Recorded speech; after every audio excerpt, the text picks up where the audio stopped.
Do they want to reveal where this Hilda is the question. I'm okay with it. Pick up an EXP now, reveal the Hilda at Rome, and then adjust your jungler. Whether it's gonna be the Hayabusa as the last assassin, or you suddenly swerve and you go Fredrin. So you have a tank jungler. Yes, you're up against a carry, but then you only pick that up if you don't see something like the Kimmy or anything that could really give it difficulty. If you want to play solely around your Granger and Eve, because if they also go assassin here early on, that's 3 carries already. So they show it, they'll go for EXP. That's such a great pick. Which is exactly why. They go Vengeance. It makes sense now to actually pick up the Fredrin as their last pick if it can actually go well with whatever Black Sentence finals picks here. Yeah, very, very interesting here. Now, Esmeralda will eventually come to a point where the Esme outscales the CC, but really depends on what the CC's build is, right? Because CC becomes a lot less tanky and has scalable damage, assuming that you have access to things like Hunter Strike, things like, obviously, War Axe, but most importantly, having access to Sea Halberd, right? Once you get that Sea Halberd on top of the Hunter Strike, then you've got a pretty decent chance. But there we go. Finally, the Lunok shows up right at the very end. You don't need to do anything crazy anymore. So much shred, maybe. Yeah. Fred's gonna No, Fred, after the Lunox showed up, it's like, yeah, that's gonna be really tough for Fred, so just go for the Lunox, and then you get damage. Excuse me, Nolan, and then you get the damage. So, a lot of options for CG Esports in terms of their damage department. They can play through their Eve, their Granger, their Nolan. Their CC has some great link-up as well. Yep. While for Black Sentence, it's very honest for both. Quite too honest, maybe, but maybe we're gonna see another kill fest between the two. Lineup rating favors CG in terms of the late game. Yeah, I'm loving CG's lineup because of the mid-game. CC op CGCC, the CC and the CGCC, yes. The CGCC. It's just because it feels like it's so easy to use the curtain call. Yeah. In this scenario, and it soft counters the land a lot, and it just like makes things so much more difficult, even if you want to go run over towards your opponent. So let's see how BSE could potentially turn things around here. Welcome to Even Mobile though I Legends. just mentioned in the first phase of What? the draft, it was already quite. Why do you sound so worried? I mean, they've got a chance to even it out 1-1. It's anybody's game, and yes, CG may look quote-unquote cleaner, but it doesn't mean that it's a guaranteed win. BSE, if they get like an early first blood, this is going to get a lot harder. Oh, but wait, that early first blood might actually be balanced if he did not use the flicker there. So now we see the revitalize effect. It's a little bit too eager to take that trade in the center, huh? Ah. It's a trade, but look at Shin. He is making sure that he is putting the hurt onto Jiku, right? Every single time. Like, Jiku, as much as he can poke out Shin, he's just healing off the wave every time, which Jiku cannot do. Very easy for a Lunox to self-sustain at the center. Also, maybe one of the best that you can do to pack up against an Eve. Still, Valence wants to fight this. Can easily get movement speed for himself, but without a flicker, he'll need to be a little bit more tactical of when he decides to take those fights. Yeah, because again, even if they try to go for the all-in, there's a very good chance that Shin actually wins out in the fight because there's just more bodies that he could heal off of. Jiku just doesn't have the raw burst damage just yet, right? Let's not forget that even for Steffe, that Revitalize, very low cooldown. It's already 19 seconds before it's off, and then maybe could potentially save somebody else's life. I am curious about the top side, though. Is Ye3 winning the lane as hard as he possibly can? Well, seems like he's somehow forcing Orochi to not overextend as much. And the fact that Gary too is currently over there. But it seems like they're going to change their priorities a bit. They want to go for the mid lane, but instead Balance will be the first to fall. First blood for Black Sentence, and it's Haidon Bush who gets it. Yep. Balance was probably hoping that he could live a little bit longer there, but just the raw damage coming in from Hide on Bush gonna be enough to take him out. On top of Shin, let's not forget Shin. A much better start for Black Sentence here, and Shin, Gary? speaking of Shin, finds Gary! And now, instead, Amzik will be the one to trade things out. Steffe though, oh no. CG Esports 2 will find 2. Oh, that was so dangerous. Thank God Amzik checked that and saw the lightning coming out. That would have been an awful way to die. Yeah, Doom would have been ready. Let's look at the hand cam brought to us by the Realme 15 Pro 5G, the M7 official gaming phone. Highlight onto hide on Bush, who was able to get the first turtle of the game and now dash in and out in my this one. gosh. Shin? Chiku forced to flicker out. Black Sentence are dealing with Valence really, really well so far. It's like they're not afraid to throw out their damage. Yep, they shouldn't be because, again, they have a lot of ways to actually maintain themselves in this fight. And let's not forget that Valence, his debuff for the Power Wilderness is all based off of, hey, are you using armor? Does my mid laner use armor? No. So literally he's getting a net nothing from it other than maybe Amzik and arguably even Gary. So every time you see Gary, Ye3, or even Amzik looking for maybe an entrance in, Valence is going to be your trigger finger. Amzik now double laning here. Just to speed up his farming process. He does have a lead over the carry, floating around 400 to 500 gold. He's got to be patient. They got to be extremely patient because those first items, especially when you start developing a 2-point-K lead, the neutral objectives suddenly become uncontestable. Yeah, and their rotations can be an opening for Black Sentence once again, since Steffi and Shin are not really letting go of this river control, and they've been constantly trying to burst down members of CG Esports who passed through. But fortunately, they regain control of it, though, and force out a reaction somehow from Steffi. Valence just man-to-man marking this guy. Okay. Okay, so glorious pathway and the real world manipulation both used at the same time. Boom! Chiku actually takes the turtle for CG Esports, and now they're trying to look for the kills as well. Steffi goes down, but so does Chiku. Orochi dealing so much damage and zoning. Hidon Bush will show himself up, and now CG will disengage. Oh, Oh my goodness! oh, yeah! Nicely done by Gary. He understood that somebody was going to walk down. The high likelihood that it was going to be either maybe Shin or, in this case, Doom, he got him for sure. Wait. They actually want to go for Orochi. Oh, Falling Star Moon lands onto What? both of them, though. Valent has to run away! No! Now the flicker finishes off the kill. Wow. Orochi 1v2's that. Yeah, that's who would have guessed? Esmeralda, right? We can handle him. Don't worry about the shield that you get for yourself, Hilda. It'll be okay. I don't know what the decision there was, but I think they kind of forgot how this hero works. But that's fine. That's fine. This is just a lethal reminder not to put your shields in front of Esme. Yeah, I have a feeling that CG Esports was way too greedy in getting Amzik another Sky, or getting Amzik a Sky Piercer stack, because he built up the Sky Piercer before that turtle. So that means Valence was probably like, "Hey, Amzik, you want to get this guy? It's an Esmeralda. He's really low. You want to stack, bro?" Dude, that's of course like, Amzik. He's like, you can't blame him for saying, "Oh, you have lead. I want to stack." that sounds like a great idea. I'm 1 in 3. Oh. Don't be fooled. And now Valent gets slowed so much. Bro.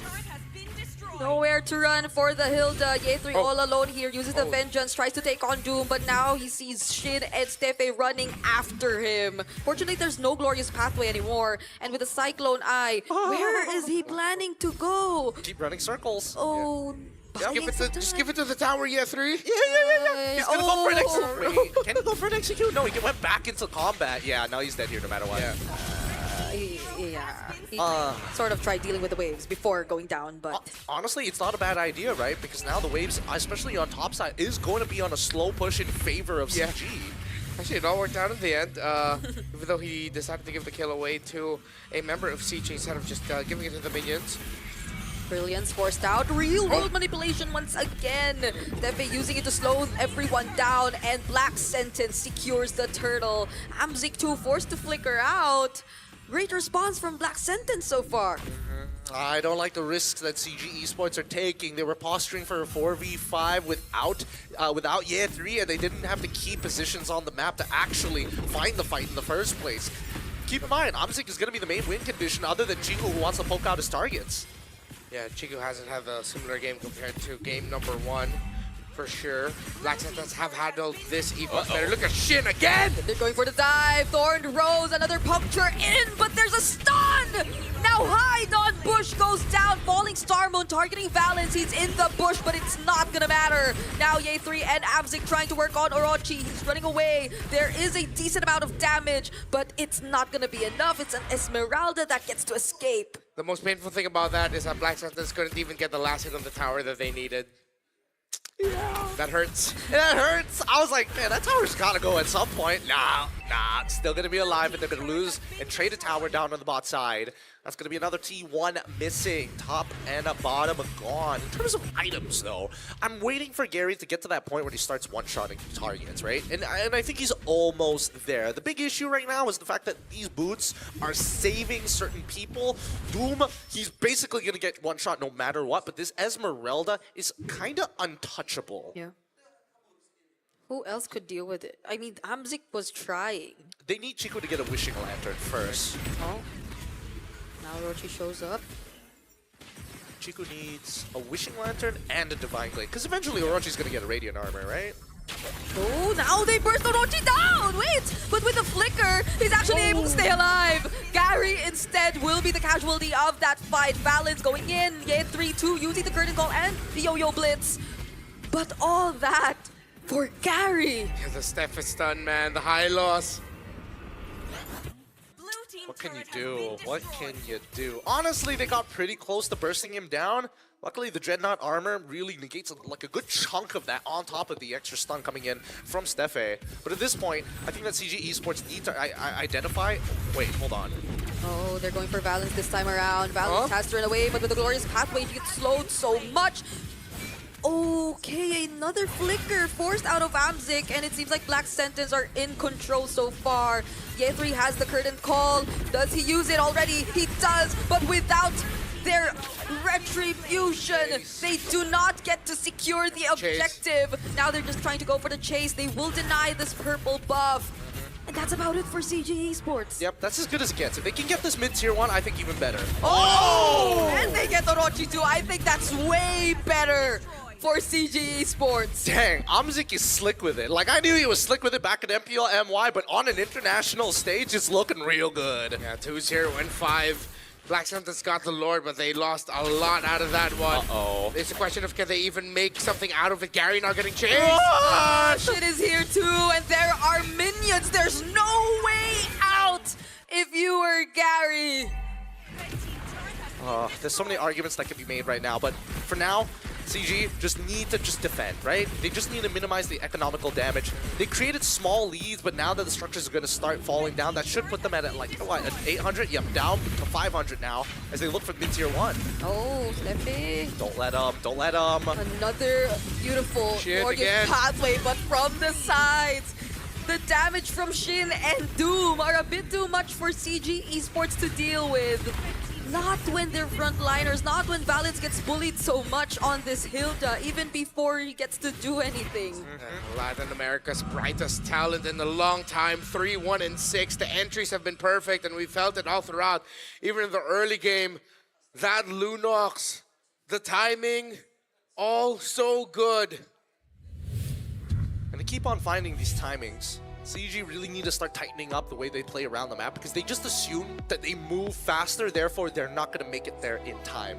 But these interceptions, now that the mid-tier one, that the tier 1s on top and bottom are missing, they need space with the mid-T1 to be destroyed. That's when you have full access to enemy jungle. That's when you have more aggressive jungle pathings to be able to get to places without getting punished too hard.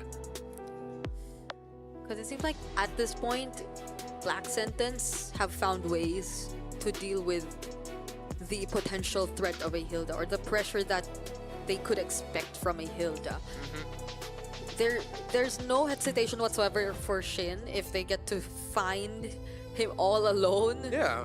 And you get to poke him low enough, and it's like that's what matters, because then you take out the frontliner for CG Esports, and that leaves you with what? Yeah, 3, the CC. And that's pretty much a decent target for whoever your damage dealers are right now too. Yeah, I think they were really able to set the story here after what they were able to do in Valens during the laning phase.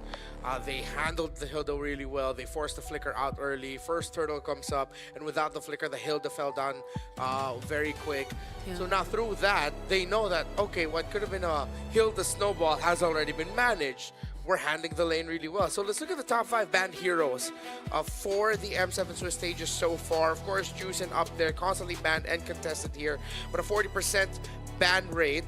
If he's not banned, most likely the juicing gets picked up. But this is a really good picture of what teams see as some of the best.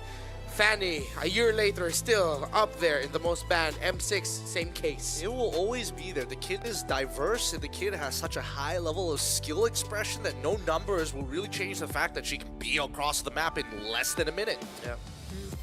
Especially with the changes in terms of the energy so far, the regeneration. So when you see games where the Fanny's on the losing end and they just defend miraculously because of the repetitive cabling over the crystal. So yeah, I think there have been a lot more highlights for the Fanny recently because of the changes. Yeah. You know what's crazy about Fanny? They keep increasing the ceiling, but players easily maybe give it like a 2 or 3 weeks. It's like, all right, no, we're good.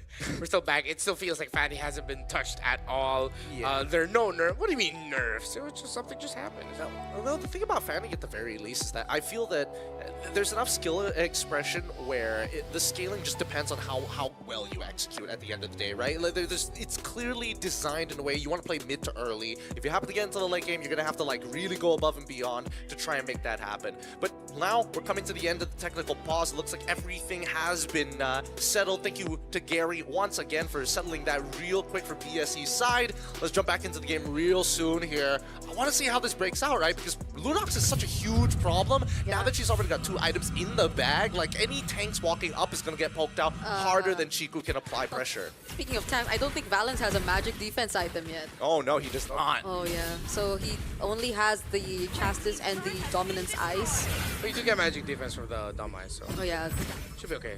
Take 40 apiece if I'm not mistaken. I mean, it's not much when you're up against the Lunox. That's True. the big issue, right? It doesn't matter how much MR you actually have. Other than the Athena shield, it kind of feels a little sad. So at this point, would you rather build the Athena shield or the Radiant armor? You kind of need a little bit of both, right? Because the Radiant armor makes sense when you're fighting Orochi, but the Athena shield is particularly good for Shin because once you're in that darkening form, you're machine gunning. If you're not machine gunning, you're wasting time. yeah. Especially if they go in and for the surprise, because you never know at this point. Shin might not even care about Valens anymore. Just go for a big play. Oh, Shin. Speaking of Shin, you just mentioned now has a Divine Glaive, so it's not going to be a fun time for Valens at all. At this point, he's wishing that he has Athena shield. Even Year 3 doesn't really have magic defense per se in like the most rawest, purest form. Everyone on the side of CG is just going to fall down quickly to Shin's Lunox if they cannot get it down quickly. Much better game for Shin. Year 3 doesn't use the curtain call just yet, but that was a great dodge that we saw from Hydon Bush. Are they forcing a fight here before the Lord? No, they're probing. They're probing for a reaction against Black Sentence, right? If they get too caught up in the probing, then they're going to take that fight, and CG is more than happy to start peeling away because they've got plenty of peel with Chiku guys alone. Oh my god. Great poke. Great poke from Amzik. By the way, he has not died yet. He does have a single stack on that Sky Piercer Yeah. from his second kill. That can easily just start chaining. Black Santas needs to watch it. Oh, Gary tries bursting down Orochi, but now they just decide to go for it. There's the glorious pathway, the falling star moon. Year 3 forced to use the vengeance as well. But every single one of CG Esports is still alive. The real world gets cancelled. Gary tries to go for Shin, but the damage is not enough. Fortunately, Year 3 finishes it off, but I'm sick all alone. How is he able to do this? Orochi's chasing after him, but he still has the flicker. That's a 2-for-3 trade so far. Amzik's out of bullets here, but he'll be able to get back to base. Meanwhile, it's Lancelot and Carry. It's Hydon Bush, Doom, and Orochi able to secure this Lord for Black Sentence. Orochi stands in front of the Death Sonata, and now CG will have to defend with his Lord push. I think Valens has to get on top of Orochi. I think he has to put the debuff onto Orochi to allow Amzik to actually deal some relevant damage, because right now Chiku is just not cutting it. Look at the way that this fight actually plays out, right? Chiku is point blank in their faces with the RWM. It's a great angle, don't get me wrong, but you put yourself in such a dangerous spot that both Steffe alongside with Orochi is able to do whatever they want. They had their way with him. So long as Orochi's there, CG is always gonna have a problem. It's going to be a bigger problem if they just leave it be. What else? Where's Chiku currently at? He's already got the Divine Glaive and the Wishing Lantern. It's not that like he doesn't have enough damage. His front line, dude. Front line is falling down way too quick. They just need to peel slowly. Just let your boy Chiku do the work, right? Let him walk up. Let him try and get those Void Blasts down. Let him get those procs. They'll be defending this lord down bottom first, but they decide to commit so much shit also going in. And look at the amount of damage that they're able to deal. Real World to stop them though. Curtain Call coming in from Ye3 alongside the Vengeance, but they cannot find any kills. It's only Orochi that goes down. They're probably gonna be happy with that, and they're gonna try to look for more, but Black Sentence don't want to fight. You can see how hesitant Gary is. He's like, I could go further. Dash Retry, get him, Amzik. I really thought he'd bounce after getting that retry off. It's like, oh, he just wanted to get the slow. Oh no, he actually really doesn't want to. I don't want to go in, Chief. I don't want to do this, man. Amzik's Way too risky. Dude, I can only imagine that Amzik, he's a really humble, really nice kid. Yeah. But imagine if Chiku's good old, like, toxic gold laner traits rub off on him. He's screaming at Gary, jump him! Why are you scared? Die for me! CG, though, were able to defend that well. Black Sentence, it got as good as it could get. Pretty sure they wanted to get that mid tower too, but they ran out of the minions, and with how CG were defending, they needed to back off. Amzik now has 2 stacks on this Sky Piercer that still, I mean, it's not as bad as like having more than 50, but still, it's 2 stacks to work with. Yay, Valence also has the Athenas now. Oh, he should be able to survive a little bit more. Little bit. But Shin has been positioning very well in the fights. Chico having a really hard time reaching the Lunox with the real world manipulation. This is so sad. He's participated in so many fights. Only 20 stacks, 7 assists. Feels bad. I mean, a lot of it just comes down to Orochi and Stefe just blocking a majority of the shots. There's so many times where it's like, oh, somebody's down to 1 HP, and Gary's like, man, I really don't want to die for this, but I have to. Oh, Stefe again as the target. Whoa! Unfortunately, gets to dash away from the glorious pathway. Now the window of nature is forced Hello? off. Chiku, Amzik, 2 crucial players get taken down by Black Sentence even before the fight is able to happen. Valence, Ye3, and Gary, they're the only ones left to defend this incoming siege. Doom! Every single member of Black Sentence is still alive. Shin goes in once again, not even with the Athena shield. Can Valence survive this? Black Sentence are bringing us to a game 3. Nicely done by Black Sentence, really taking advantage of the disrespect coming in from